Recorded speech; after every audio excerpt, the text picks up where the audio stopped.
Hello everyone, welcome back to my channel and আমি তুলি। আশা করি তোমরা অনেকেই আমাকে চেনো।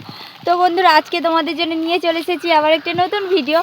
আর আজকের ভিডিওটা হচ্ছে অমিত মাইকের। তো ওখানে বাজছিল অমিত মাইক, তোমাদের দেখাবো। আগে তো চেকিংয়ের ভিডিওটা দেখালাম, এবার দেখাবো ওখানে কীরকম বাজে স্ট্যান্ড বাই। তো চলো তোমাদের ভিডিওটা দেখাই। আর ভিডিওটা ভালো লাগলে অবশ্যই লাইক, কমেন্ট অ্যান্ড শেয়ার করে দিও। আর চ্যানেলটা কিন্তু সাবস্ক্রাইব করতে ভুলো না।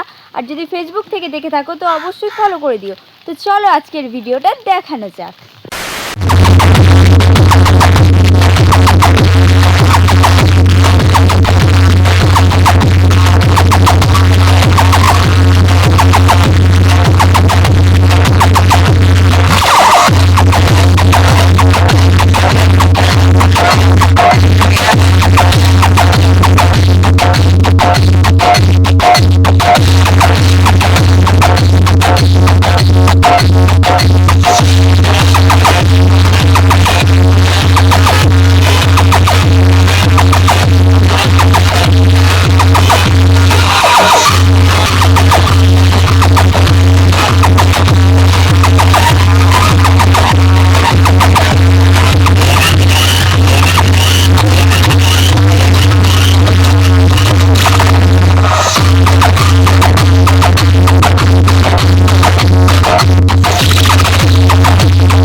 आज के लिए फिलहाल इतना ही। आपकी तरह मैं भी मायूस हूं